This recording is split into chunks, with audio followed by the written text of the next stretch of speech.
Hi, I'm James Shillinglaw for Insider Travel Report, and I've moved to Edinburgh. And boy, I love this city. And I'm here at a really pretty brand new hotel, less than a year old, 100 Prince Street. It's a boutique extraordinaire, I got to tell you. And I'm with actually a friend of mine, Malcolm Hendry, who I've known for a few years. He is the managing director also of Rubens at the Palace. Both of them are Red Carnation hotels. Both are amazing. And now he's overseeing this property too. And we're going to talk to him about that and a whole lot more on Insider Travel Report.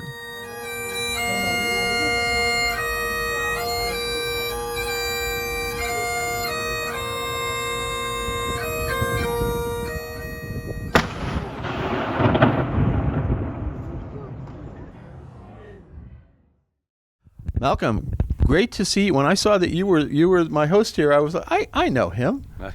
We've seen each other before, that's for sure. No, it's great having you as a guest of ours at 100 Princess Street, and it's nice to see you again. Yeah, and thank you very much for inviting me on. Well, this is you're my host here. This is amazing. Now this is only, as we said, only a year old, and it really is exquisite. First of all, tell everybody where we're located, because we don't have a view of the castle at all right now. This is right on Princess Street, which is really the main drag in Edinburgh, right down one of the most beautiful cities in the world, right? Yeah, it really is. Edinburgh is such a beautiful city. In our location, we are so fortunate. It was a great address in town. It's the site of the old Royal Overseas League, here right in the heart of Edinburgh, right in the middle of Princess Street, which is, the main drag or the main street, whichever way you look. And we have a sensational view of Edinburgh Castle.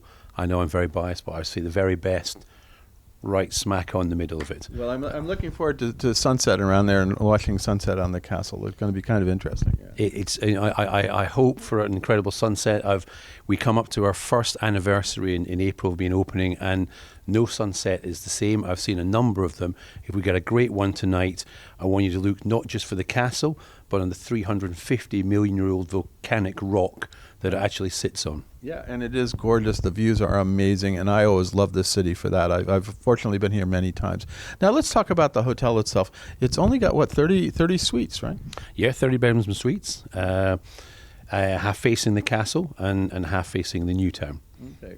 And then, but you probably recommend we should be looking at the castle, which is pretty good. Yeah, it's the obvious thing to say, but I've got to say, Edinburgh being a beautiful city as it is, Princess Street actually splits the city in two. On one side, the castle side is the old town, right, so the more older part of it, and the new town, that's also an old part of Edinburgh, actually different sort of Georgian style buildings, but beautiful in its own character. So you don't have a bad view, the other side of the hotel, just a very different, bit more modern, but still very old view of what Edinburgh has gone through the centuries. No, and it is lovely. I have to say, that's right. I have to walk around and remember that. So here we are, and obviously we're in one of your suites, and they are incredibly lavish. In this one is actually, you can see the plaid on the walls, and they're all different, right? They are, yeah. We're in the Archibald, named after a famous Scottish explorer, Archibald Menzies. Okay. That for want of something was one of the things he's famous for. He brought the monkey puzzle back to the UK. Okay. He was very active in discovering North America, amongst other areas in the world. And we've also got suites named after Isabel Wiley Hutchinson. I think that's mine. I'm in the Isabel. You're in the Isabel. There we go. So you can Okay, I have to discover look at that. all about Isabel in the wee hours. What I love is they always have lots of books and wonderful things around, and every little touches that actually carry through to all of the Red Carnation collection, which is, Tony Tolman, who's probably had a hand in designing this one too, right? Yeah, most definitely. Tony led the design team and very much supported by all the Tolman family, Vicky Tolman and Brett Tolman and Mr. Raggett, my CEO. Yeah. Really feel very fortunate with the gift that we've been given up here in Princess Street. I think it's a Red Carnation hotel. Mm-hmm. It feels like a Red Carnation hotel, and those little touches that you highlighted, you see around all our collection worldwide. Every hotel is unique in itself. Mm-hmm. but all with a similar red carnation style, little tiny noticeable touches throughout your experience with the hotel. And I think if people had to compare it to one, and you oversee that, 41, which was the hotel, it's a little bit like that. I think it's very boutique and very, very selective, and it feels like a private apartment, really. Yeah, Princess Street is very similar to actually 41. It's it obviously 41 is black and white in design. It's also a residence-only hotel. You come up to Princess Street here, dark leather fabrics going through, tartan design. We've got 5 commissioned tartans unique to this hotel. So a little bit more colour going through it, but similar to 41, shares that residence-only atmosphere in the Wallace Lounge that we've seen with you ourselves today. It's a very similar atmosphere to 41, a very clubby, personal, intimate style of service. Well, also, I wanted to say your arrival process is really wonderful.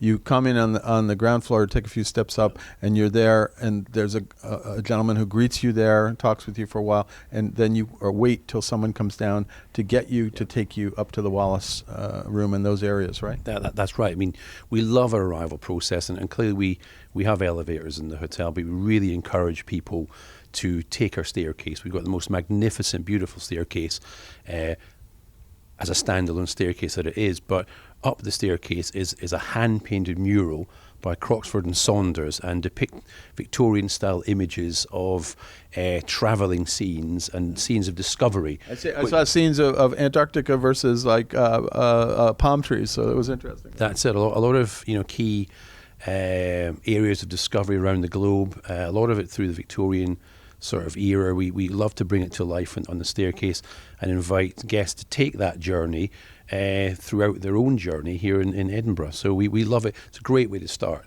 discovering Edinburgh and Princess Street. Absolutely, and I haven't taken the elevator yet, so I've been walking up and down, and that's great. That's fine. Gives me a little exercise. And then, of course, what is the food and beverage like here? What do you do? I know I saw the bar already. You have a few whiskeys. Yeah. Let's talk about the whole dining and everything else here. Yeah, I mean it's a very relaxed style of dining. Emphasis on casual, small plates to share, maybe amongst friends around the table. Some nice styled main courses for the larger appetite and that. So really something for everyone. If you just want to snack and pick, we've got lighter, smaller type dishes. If you want that fuller meal, then we've got the starters, mains, and desserts. But it is that casual, well-appointed cuisine that it really seems to work for 41 back in London and similar here in Princess Street. I remember if you're dining at 41, and it does seem, I haven't dined here yet, but it seems like a very similar concept and you do breakfast, lunch, and dinner, right?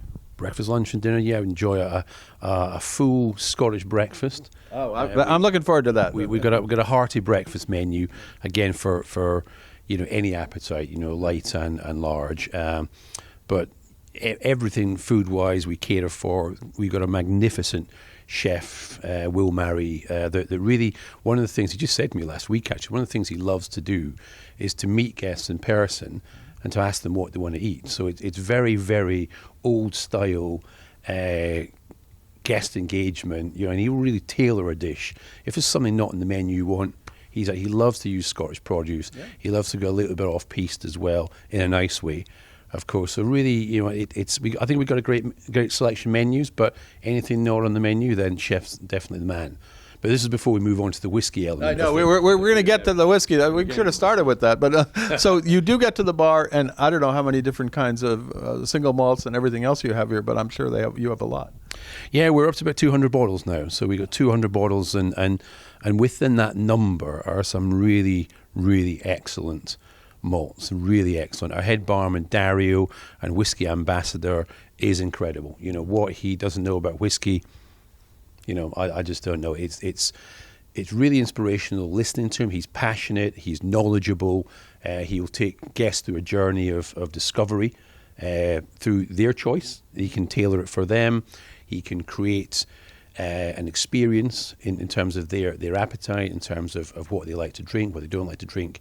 But here's the key as well. You don't actually have to drink the whiskey to enjoy time with Dario, because the story itself, how you make whiskey, how it's created and how it's changed over the years, in terms of how it's enjoyed and what is fascinating. So even if you're not enjoying a little dram, then spend some time with Dario. I'd like to do both, actually. Right. So that's it. A wee dram and then some wonderful time with Dario. I hopefully we can do that later. And then when guests are here, are you regard yourself as a leisure or a business hotel now, or a mix? Yeah, I mean, we have an element of more senior businessmen that will stay with us, business person, stay with us.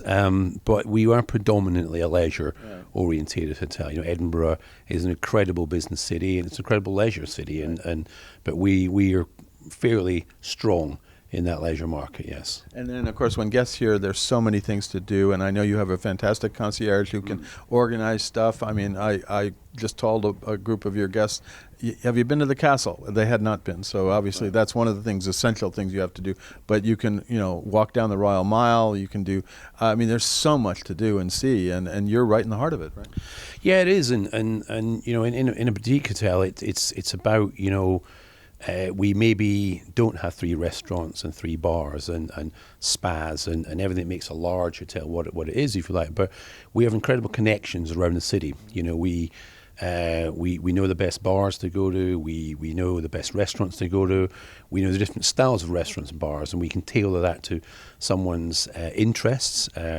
We've got connections sort of around town to take an extension of a guest experience and put it in the city somewhere that you want to do. I say to take a guest that I was talking to just today. They're off out. We got an incredible wine list led by our own vineyard, Bouchard Finlayson, in the hotel. But they just wanted to go out and take a walk to one of the local wine bars and hang out with the locals. And it's about knowing maybe that owner there is going to look after them, almost like an extension of our arm, and put their arm around that guest and really make that experience out of the hotel very special. We take that really seriously. Well, that's very important to do. Now, just for you personally, what is it like you are Scottish originally from Aberdeen, and what is it like, you're still overseeing Rubens at the Palace, and you're up here, I don't know how you split the time, but what is it like here being on Princess Street in your homeland, I guess you'd say? Yeah, it's a mixture between, I think, a pleasure and a privilege. My family, like we said, come from St Andrews. I grew up essentially in Aberdeen. I've been working in London now for over 30 years. And, when I was asked to oversee the operations of 100 Princess Street, it was such an honour. And I just love being back in the country I grew up in. I love coming to Edinburgh every time I visit. It's very special. I also love going back to London, of course. Yeah, well, London is not bad. You spent a lot of time there, obviously. Across from the Palace was Rubens at the Palace. An amazing hotel, and 41 as well. So, yeah, it's if you think about it, as a hotel manager, I've one side of my job, I've got a palace across the road, and the other side I've got a castle. It's a rough life. How would you top that? How do you top that? And also, you get a little variety. You can go back and forth. It's excellent. Now, what would you tell our travel advisors? We go out to about 128,000 of them now, about the best way that their clients can enjoy this hotel in this city. There's various ways. What I would say is please don't ignore the seemingly downtimes in Scotland. Doesn't really have a downtime. Edinburgh, weather-wise, I think it's a bit of a reputation of not being the best in. But we're sitting here in a January afternoon. Yeah. The sun is shining. The sun is shining. I came up here. I've been actually sort of overcast in Britain the rest of the time, and the sun came out here. It's. I see plenty of people on the streets. It's a busy city. Everything's open. It's a great time to come. I think that the prices are maybe a little bit more reasonable than they are in the middle of August. But January, February, March is a very special time to come to Edinburgh and Scotland. October and November equally, and don't stay away from those times. Give us a chance 12 months a year, because it's as exciting a city, and our product is the same. Our hotel is the same 12 months a year. So, yeah, come and see us anytime. Absolutely. Well, Malcolm, it's great to catch up with you here at your new hotel. It's a beautiful property. And where can travel advisors go to learn more about this property, the URL or whatever? Yeah, we just you can find us online, 100 Princess Street here in Edinburgh, or through Red Carnation Hotels. Fantastic, those two. So take a look there, and then come visit Malcolm up here in Edinburgh, and then you go down to London, you can see him too. So that it would be very interesting for people doing two different trips that combine the two, and you'll end up at both places, right? Yep, and anyone who wants to reach out to me, I always say that one of my favourite things, if not the favourite thing that I love to do, is meet guests.